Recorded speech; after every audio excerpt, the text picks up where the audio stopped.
Hello, good morning friends. आपका welcome है आपके अपने यूट्यूब चैनल ब्रिलियंट शिक्षा बाय अनीता चंद्रा में।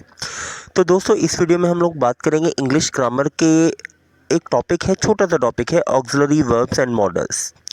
तो जो मॉडल्स हैं उससे पहले हम लोगों को एक बार ऑक्सिलरी वर्ब्स के बारे में थोड़ा सा डिटेल में हम लोग करेंगे। ये बार बार जो वर्ड है बेटा ऑक्सिलरी वर्ब्स, बच्चे इसे सुन के बड़ा कंफ्यूज होते हैं, तो कोई कंफ्यूज होने की ज़रूरत नहीं, बड़ा सिंपल सा वर्ड है। हम इसको थोड़ा सा सिंप्लीफाई करेंगे इस वीडियो में। सो प्लीज़ लास्ट तक वीडियो को ज़रूर देखिए। तो चलिए स्टार्ट करते हैं पहले ऑक्सिलरी वर्ब से। बेटा ऑक्सिलरी वर्ब्स को हम लोग सिंपल हेल्पिंग वर्ब भी बोलते हैं। Auxiliary means helping. सो आपको याद रखना है, जहाँ पर भी ऑक्सिलरी वर्ब वर्ड यूज़ होगा तो आपने कंफ्यूज नहीं होना। Auxiliary verb means helping verb. So helping verb कौन कौन सी हैं? सबसे पहले हम लोग बात करते हैं बी की फॉर्म्स की। तो बी की फॉर्म्स कौन कौन सी हैं? बी की है इज, एम, आर और वॉज, वर, एटसेट्रा। उसके बाद है हैव, डू, तो ये सब, और डू के और फॉर्म है डू, डज, डिड। तो ये सब के सब आपके पास क्या है? ऑक्सिलरी वर्ब है और हेल्पिंग वर्ब है। सो कहते हैं द वर्ब बी, बी की कौन कौन सी फॉर्म है आपके पास? Am, is, was, etc. have and do when used with ordinary verbs to make the tense, passive forms, question and negatives, तो they are called the auxiliary verb। तो दोस्तों आपने याद रखना है कि ऑक्सिलरी वर्ब जब भी आपके सेंटेंस में यूज़ होंगी, ये कभी भी अकेले यूज़ नहीं होती हैं। इनको यूज़ करने के लिए क्या होता है, हमारे पास मेन वर्ब है, मेन वर्ब के साथ आपकी ऑक्सिलरी वर्ब यूज़ होंगी। सो ये वेरी इंपॉर्टेंट बात है, आपने याद रखना है। चलिए स्टार्ट करते हैं। सबसे पहले ऑक्सिलरी वर्ब हमारे पास है बी।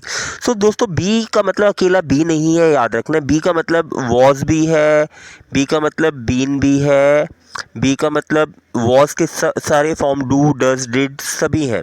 ठीक है, चलिए तो सबसे पहले देखते हैं बी का यूज़ कहाँ है। सबसे पहले है in the formation of the continuous tense. तो दोस्तों ये जो कॉन्टिन्यूस टेंस है, ये आपका प्रेजेंट कॉन्टिन्यूस भी हो सकता है, ये आपका पास्ट कॉन्टिन्यूस भी हो सकता है, ये आपका फ्यूचर कॉन्टिन्यूस भी हो सकता है। तो जहाँ पर भी कॉन्टिन्यूस टेंस अगर हमें फॉर्मेशन करनी है तो वहाँ पर हम लोग बी की फॉर्म का यूज़ करेंगे। देखते हैं कैसे। पहला सेंटेंस है ही इज़ वर्किंग, तो आपके पास बी का जो फॉर्म है इज़। सो बी यहाँ पर एज अ इज़ यूज़ हुआ है। सो ही इज़ वर्किंग, तो आपने इज़ का यूज़ किया। नेक्स्ट सेंटेंस है I was writing letter.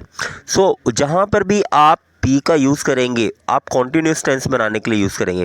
Tense के बारे में अगर आप और डिटेल में देखना चाहते हैं तो हमारे पास टेंस की मैंने वीडियो बनाई हुई है, तो आप लोग टेंस जाके वहाँ से डिटेल में पढ़ सकते हैं। तो यहाँ पर हमने बी का यूज़ कर लिया है इज़ और वॉज में। चलिए नेक्स्ट देखते हैं।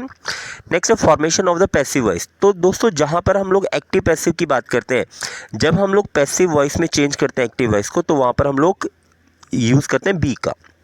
देखते हैं कैसे। फर्स्ट सेंटेंस था ही ओपन्स द डोर, ये एक्टिव में आपका सेंटेंस है, ही ओपन्स द डोर। जब हम इसका पैसिव बनाएंगे द डोर, और जो प्रेजेंट है वो पास्ट में चेंज हो जाता है, तो यहाँ पर हमने किस में चेंज कर लिया? वॉज में। So the door was open by him, तो यहाँ पर बाय हिम मैंने लिखना इसमें रह देने दिया है, ये आप लोग लिख लेंगे। So the door was open, तो वॉज यहाँ पर हमने बी की फॉर्म को यूज़ कर लिया। तो हम लोग का जो सेकंड था वो क्या था कि जो बी का यूज़ है, हमने formation of the passive voice हम लोग यूज़ करते हैं। चलिए नेक्स्ट देखते हैं be followed by the infinity is used. अब हम लोग क्या करते हैं बेटा, इन्फिनिटी मीन्स यहाँ पर टू इन्फिनिटी की हम लोग बात कर रहे हैं, तो बी के साथ हम लोग टू इन्फिनिटी यूज़ करते हैं। बी की फॉर्म्स वही is, am, are, was, were, do, does, did. तो हम लोग इनके साथ किसका इन्फिनिटी यूज़ करते हैं? टू इन्फिनिटी यूज़ करते हैं। देखते हैं पहला first example, to indicate a plan, arrangement और एग्रीमेंट। तो आप एक किसी प्लान को, अरेंजमेंट को या एग्रीमेंट को इंडिकेट करने के लिए आप क्या करेंगे? बी के साथ आप टू इन्फिनिटी का यूज़ करेंगे। देखते हैं example, I am to see him tomorrow. तो ये मेरा एक प्लान था कि मैं कल उससे मिलने जाऊँगा। आई एम, तो ये क्या है आपके पास? बी की फॉर्म है एम। उसके बाद हमने क्या किया, इसके साथ टू इन्फिनिटी का यूज़ किया। तो हम लोग जब कभी भी बी की form means is, am, are, was, were, कोई भी हेल्पिंग वर्ब के बाद क्या अगर टू इन्फिनिटी का यूज़ करते हैं, तो दैट मीन्स हम लोग कोई प्लान, अरेंजमेंट या एग्रीमेंट के बारे में बात करते हैं। Next sentence, we are to be married next month. तो यहाँ पर हमने क्या किया? बी की फॉर्म मीन्स हेल्पिंग वर्ब का यूज़ किया, उसके बाद हमने टू इन्फिनिटी का यूज़ किया। किस चीज़ के लिए? ये शो करने के लिए कि मेरी एक एग्रीमेंट थी, या मेरा एक प्लान था, या मेरी एक अरेंजमेंट थी। चलिए नेक्स्ट बात करते हैं, टू डिनोट अ कमांड।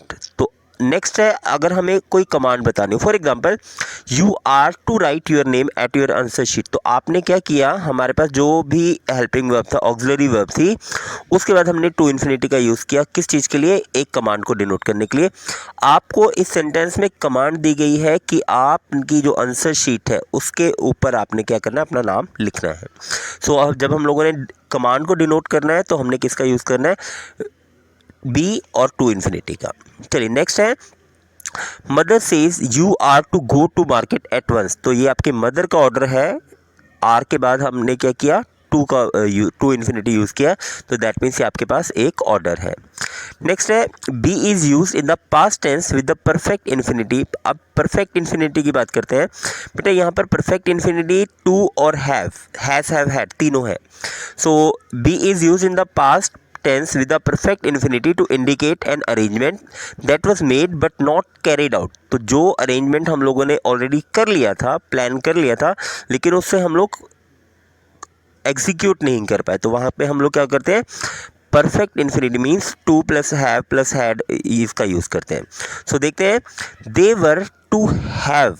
अब यहाँ पर मेरे पास ऑक्सिलरी वर्ब वर यूज़ किया है, इसके बाद to and past infinity. Past infinity आपकी क्या यूज़ हुआ है? Have. So they were to have been married but had to postpone, लेकिन उन्हें पोस्टपोन करना पड़ा। तो ऐसे प्लान के लिए, ऐसे अरेंजमेंट के लिए, या ऐसे आपके ओकेशन के लिए जो आप पहले ऑलरेडी प्लान कर चुके हैं लेकिन आप उसको एग्जीक्यूट नहीं कर पाए। चलिए बात करते हैं हैव की। तो दोस्तों हैव जो है, हैव के तीनों फॉर्म हम यहाँ बात करेंगे, हैव, हैज़ और हैड, तीनों के लिए हम बात कर रहे हैं। तो देखिए फर्स्ट पार्ट देखते हैं, the auxiliary verb have is use the formation of the perfect tense. तो जो जहाँ पर भी आपका कोई भी परफेक्ट टेंस है वहाँ पर आप हैज़, हैव, हैड का यूज़ करते हैं। For example you have worked hard, तो यहाँ हैव से मुझे पता लगे कि ये आपका पास्ट का एक सेंटेंस है। चलिए सेकंड देखते हैं, have to is use to with infinity to indicate obligation. Obligation mean compulsion, आपको ज़रूरी है। जहाँ पर आपको कोई ज़रूरी चीज़ बतानी है तो हम लोग हैव के साथ टू इन्फिनिटी का यूज़ करते हैं। देखते हैं कैसे। For example I have to be there, have के बाद टू इन्फिनिटी यूज़ हुआ, तो दैट मीन्स ये क्या है, इस सेंटेंस में मुझे पता लगा कि मेरी एक कंपल्शन है कि मुझे ये करना ही पड़ेगा। For example I have to be there by 5 o'clock, मुझे वहाँ पर 5 बजे तक पहुँचना है, पहुंचना था या पहुंचना है। तो ये आपके पास क्या है, आपकी एक ऑब्लिगेशन है, आपकी कंपल्शन है। तो यहाँ पर हमने क्या किया, अगर हैव के बाद टू इन्फिनिटी यूज़ हुआ है तो दैट मीन्स वो क्या है, आपके कंपल्शन शो करता है। चलिए नेक्स्ट देखते हैं, पास्ट फॉर्म ऑफ हैव। तो पास्ट में हम लोग किसका यूज़ करते हैं? हैड का। तो हैव की जो पास्ट फॉर्म है that is had. So had is use to indicate obligation in the past. अगर पास्ट की बात करें, पास्ट में ऑब्लिगेशन है, तो हैव की जगह हम किसका यूज़ कर लेंगे? हैड का। I had to be there by 5 o'clock, तो दैट मीन्स ये मुझे पता लग गया, तो मेरी ऑब्लिगेशन थी, जो मेरी कंपल्शन थी, वो कब थी? वो पास्ट में थी। चलिए नेक्स्ट बात करते हैं, in negative and interrogative have to and had to are used with do, does, did. तो जो आपके नेगेटिव और इंटेरोगेटिव, नेगेटिव मतलब ना वाले सेंटेंस, इंटेरोगेटिव मतलब क्वेश्चन वाले सेंटेंस। तो अगर आपके पास इंटेरोगेटिव है और नेगेटिव है तो हम लोग वहाँ पर क्या करते हैं, हैव टू के साथ डू, डज और डिड का यूज़ करते हैं। फॉर एग्जाम्पल देखते हैं, they do not have to go, they do not have to go, तो ये क्या आपके पास नेगेटिव है, तो हमने क्या किया, नेगेटिव में हैव के साथ डू नॉट का यूज़ किया। Do they have to go, तो ये ऐसे सेंटेंसेज हैं जिनमें आपके पास नेगेटिव में अफर्मेटिव होता है, मींस जिसका आंसर आपके पास ऑलरेडी एक आंसर होता है कि हाँ उसे जाने की ज़रूरत नहीं थी। चलिए नेक्स्ट देखते हैं, he did not have to go, उसे वहाँ जाने की ज़रूरत नहीं थी। तो आपका क्वेश्चन क्या होगा, did he had to go और did he have to go. So यहाँ पर डिड है, तो याद रखना डिड के साथ हमेशा वर्ब की फर्स्ट फॉर्म लगती है, तो यहाँ पर क्या लगेगा, हैव।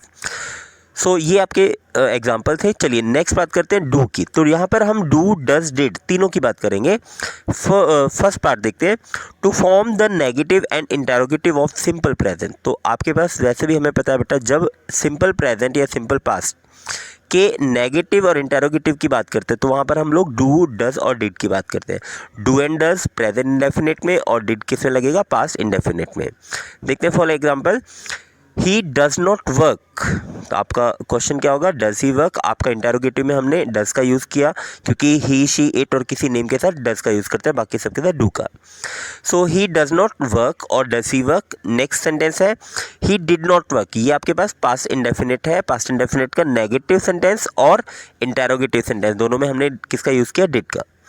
नेक्स्ट देखते हैं to avoid repetition of previous ordinary verbs, तो जो आपके पास प्रीवियस वर्ब्स हैं उनको बार बार रिपीट ना करना पड़े उसके लिए हम लोग डू डज डिड का यूज़ करते हैं। For example do you know him, अब यहाँ पर डू यू नो हिम, आपका आंसर क्या होना चाहिए, डू यू नो हिम का येस आई नो हिम, तो हमने आई नो की जगह हमने सिर्फ लिख दिया येस आई डू। तो येस आई डू से आपका क्लियर हो गया कि मैं उसे जानता हूँ। आपके लिए क्वेश्चन था क्या आप उसे जानते हैं, येस आई डू। तो हमने क्या किया, ये जो नो हिम था जो प्रीवियस वर्ब है उसको हमने रिपीट ना करने के लिए हमने क्या कर दिया, यहाँ पर डू का यूज़ किया है। चलिए she sings well, yes she does, अब क्योंकि शी है इसलिए ही शी इट और किसी नेम के साथ डज का यूज़ करते हैं।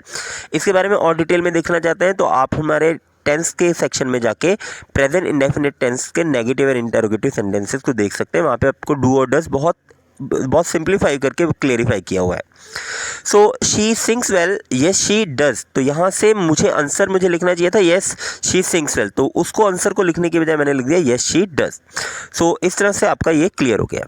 चलिए नेक्स्ट देखते हैं do is also use to emphasize affirmative nature of the statement, तो आपकी जो भी स्टेटमेंट है उसका affirmative nature, affirmative means positive part, तो जो पॉजिटिव नेचर है किसी स्टेटमेंट का उसको यूज़ करने के लिए भी हम लोग किसका यूज़ करते हैं, डू का यूज़ करते हैं। For example you do look pale, मुझे एम्फोसाइज करना है, एम्फोसाइज मीन्स उस पर जोर डालना है, किस चीज़ पर। फॉर एग्जाम्पल आप लोग अगर ऐसे बोलते हैं यू लुक पेल, आप कमज़ोर दिख रहे हैं, आप पीले दिख रहे हैं, आप ताकतहीन दिख रहे हैं, तो इसके लिए आप लोगों ने क्या किया, अगर मैं यहाँ पे डू का यूज़ करता हूँ तो डू का यूज़ करने से क्या हुआ, उसको मैं जोर दे के बोल रहा हूँ कि यस तुम मुझे कमज़ोर नज़र आ रहे हो और तुम्हें इस पे काम करने की ज़रूरत है। चलिए नेक्स्ट देखते हैं I told him not to go, मैंने उससे कहा कि जाना नहीं है, बट ही डिड गो। अगर मैं इसको सेंटेंस को लिखता I told him not to go but he go, okay वो भी चल सकता है, बट ही वेंट भी चल सकता है, बट मैंने डिड क्यों लगाया, डिड एम्फसाइज करने के लिए कि मेरे मना करने के बाद भी वो वहाँ पर गया। चलिए नेक्स्ट देखते हैं in the imperative do makes a request और इन्विटेशन मोर परसिसिव, तो आप जब इन्विटेशन किसी को देते हैं, इम्पेरेटिव सेंटेंसेस कौन से सेंटेंसेस होते हैं, ये बेटा वो सेंटेंसेस हैं जहाँ पर आपके पास हेल्पिंग वर्ब, जो भी आपके पास वर्ब है वो पहले आती है। तो इसमें आपके पास इम्पेरेटिव सेंटेंसेस में ऑर्डर होता है, रिक्वेस्ट होती है, एडवाइस होती है, ये इस तरह के सेंटेंसेस होते हैं। तो अगर आप उसमें डू का यूज़ करते हैं तो जो भी आपका इन्विटेशन है या जो भी आपकी रिक्वेस्ट है वो उसको और आप परसिसिव करते हो, उसको आप और जोड़ डालते हो। फॉर एग्जाम्पल अगर आप बी क्वाइट बोलते हो, चुप हो जाओ, शांत हो जाइए, तो अगर आप डू बी क्वाइट तो दैट मीन्स आपको और जोर दे के कहा गया है कि आपको चुप होना पड़ेगा। Okay oh do come it is going to be such fun, do come अगर मैं बोलता oh come in it is going to be fun चल सकता था काम, लेकिन अगर मैं बोलता ओ डू कम मैं उसको परसीव कर रहा हूँ, मैं उसको जोर डाल रहा हूँ कि आ जाओ हम लोग मिलके एंजॉय करेंगे। तो चलिए दोस्तों अब हम लोग बात कर लेते हैं इसका निचोड़ ये था कि आपको बी की जो फॉर्म्स हैं वो कौन कौन सी हैं, वॉज और बीन, बी वॉज बीन ये इसकी थर्ड फॉर्म्स है, आपने याद रखना है बी वॉज बीन। इसके बाद दोस्तों जो आपके पास वॉज है, वॉज की जो नेक्स्ट फॉर्म है डिड हम लोग यूज़ करते हैं और वॉज की इज एम आर यूज़ करते हैं और is am are do does, तो ये आपका प्रेजेंट हो गया, ये आपका पास्ट हो गया और उसके बाद हैज़ हैव हैड की बात करते हैं। तो दोस्तों इसी के साथ हम लोग वीडियो ख़त्म करते हैं। अगर आपको ये वीडियो पसंद आई हो तो प्लीज़ आप सब्सक्राइब ज़रूर कीजिए, आप शेयर कीजिए और हमारे चैनल पर बने रहिए। आपको और भी इंग्लिश ग्रामर का हम लोग टॉपिक पढ़ते रहेंगे। Thank for watching, thanks for subscribe, thank you.